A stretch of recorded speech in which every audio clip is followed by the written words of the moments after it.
Hello everyone, welcome back to Agricultural Sciences. Today's thought.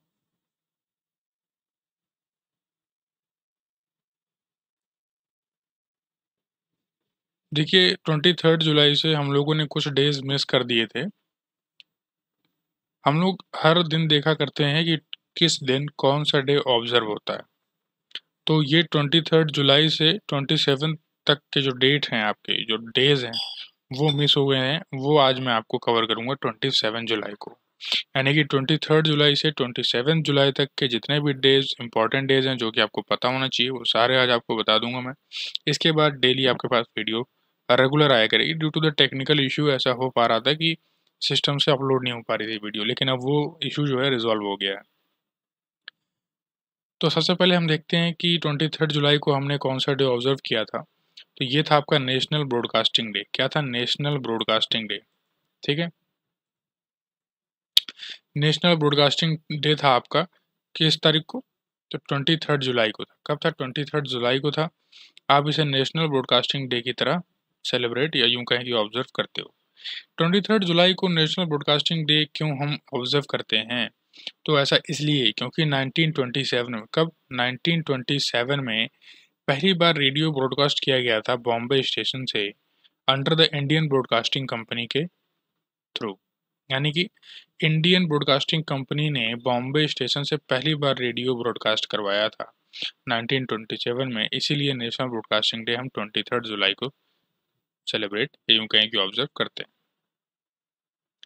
और देखिए 23 जुलाई को आपकी दो चीज़ों के लिए और ज़्यादा आपको याद रखना है कि क्यों और हम इस 23 जुलाई को रिमेंबर करते हैं या इस दिन को हम खास क्यों मानते हैं। तो इस वजह से क्योंकि 23 जुलाई को दो पर्सनालिटीज़ का जो है बर्थ हुआ था, यूँ कहें कि बॉर्न हुए थे।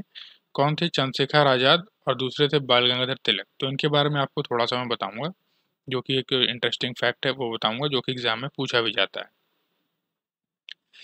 देखिए चंद्रशेखर आज़ाद जी का जो जन्म है वो 23 जुलाई 1906 में अलीराजपुर डिस्ट्रिक्ट ऑफ मध्य प्रदेश में हुआ था। यानी कि मध्य प्रदेश के अलीराजपुर जिले से बिलोंग करते हैं आपके चंद्रशेखर आज़ाद। इनका नाम जो रियलिटी में जो इनका नाम था वो था चंद्रशेखर तिवारी। यानी कि इनका जो वास्तविक नाम था वो था चंद्रशेखर तिवारी। इन्होंने नॉन कोऑपरेशन मूवमेंट में जो है हिस्सा लिया था 1921 में, दिसंबर 1921 में, जहां महज ये 15 साल के थे और इनको जो है ब्रिटिश पुलिस द्वारा अरेस्ट कर लिया गया था इस कॉपरेशन में ज्वाइन होने के लिए। जब इनको मजिस्ट्रेट के सामने प्रेजेंट किया गया तो इनसे कुछ क्वेश्चंस पूछे गए। इनका नाम, इनके पिताजी का नाम और इनका जो निवास था ये पूछा गया था। तो इन्होंने कुछ इस तरीके से इसका आंसर दिया था। जब इनसे इनका नाम पूछा गया तो इन्होंने कहा कि मेरा नाम आज़ाद है द फ्री, जिसका मतलब होता है। फिर इनसे पिताजी का नाम पूछा तो इनके पिताजी का नाम इन्होंने बताया कि स्वतंत्र नाम है, इसका मतलब होता है इंडिपेंडेंस। क्या मतलब है? इंडिपेंडेंस है। ठीक है, अब देखिए जब इनसे पूछा गया कि इनका निवास, तो निवास इन्होंने बताया कि मेरा जेल है। क्या निवास है? जेल मेरा निवास है। तो कुछ इस तरह के इंटरेस्टिंग आंसर देने की वजह से इनको जो है चंद्रशेखर आज़ाद कहा जाने लगा। यानी कि इसी दिन से इनको चंद्रशेखर आज़ाद के नाम से कहा जाने लगा। ठीक है, तो ये चीज़ आपको क्लियर है आई थिंक। अब इनकी डेथ कहाँ हुई? तो ये जो है आज़ाद पार्क इन इलाहाबाद 27 फरवरी 1931 को इनकी डेथ हुई थी। ठीक है, ये आपके चंद्रशेखर आज़ाद हैं, देख लीजिए आप इनको।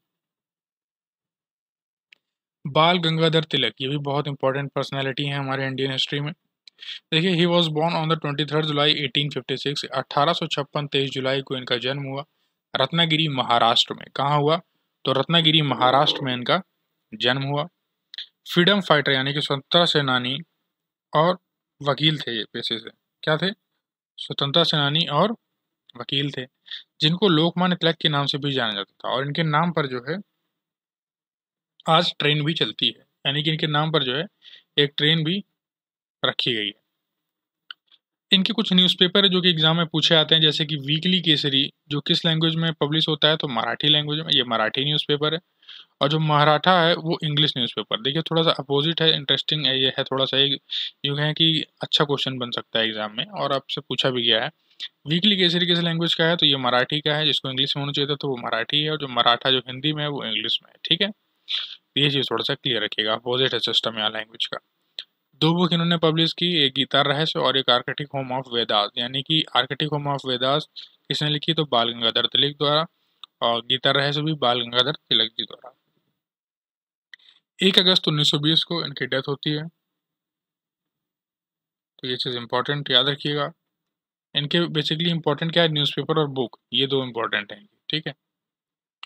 नेक्स्ट देखते हैं थोड़ा सा और इम्पोर्टेंट एक फैक्ट आपको बताता हूँ कि national commission for schedule tribe क्या होता है। देखिए दो कास्ट होती है जब हम बात करते हैं कि निचले स्तर पर, तो एक होती है एससी, एक होती है एसटी, यानी कि शेड्यूल कास्ट और शेड्यूल ट्राइब। जो शेड्यूल कास्ट है उसको आप बोलते हो अनुसूचित जाति, और जो शेड्यूल ट्राइब्स है इसको आप बोलते हो अनुसूचित जनजाति। यानी कि जो आदिवासी, यानी कि जो फॉरेस्ट में रहना पसंद करते हैं, जो एकदम आपके वेस्टर्न सोसाइटी और समाज से थोड़ा सा अपने आप को अलग करके रखते हैं, वो एसटी कहलाते हैं।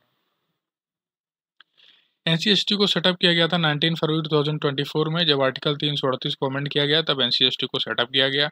19 फरवरी 2004 में 338 आर्टिकल को अमेंड करने के बाद इसमें 338 जो आपका ए है इसको इंसर्ट किया गया, ठीक है।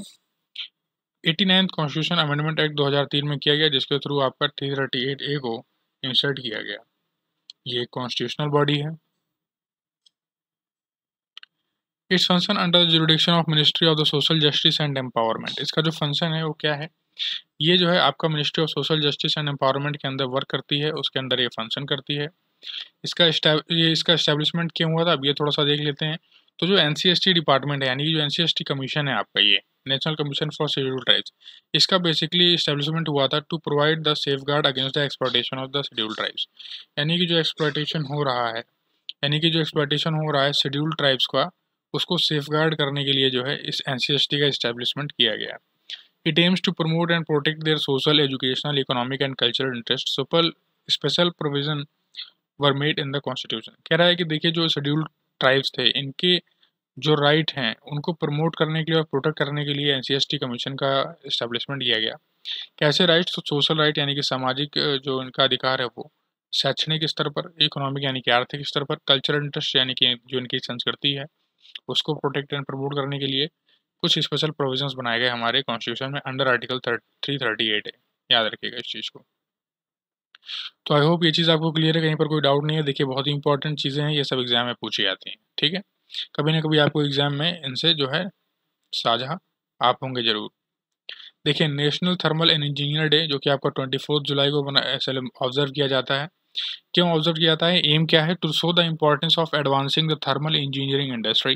यानी कि थर्मल इंजीनियरिंग इंडस्ट्री का जो एडवांसमेंट है उसको शो करने के लिए, उसकी इंपॉर्टेंस को शो करने के लिए नेशनल थर्मल एनर्जी हम सेलिब्रेट करते हैं। as well as to provide the electronics industry with innovative, high quality and cost effective thermal management and its packaging solution। तो ये सब चीज़ों को प्रोवाइड करने के लिए भी हम नेशनल थर्मल एनर्जी डे को ऑब्जर्व करते हैं। तो आई होप आपको ये चीज़ क्लियर है। 24 जुलाई को नेशनल थर्मल इंजीनियर डे की तरह हम ऑब्जर्व करते हैं।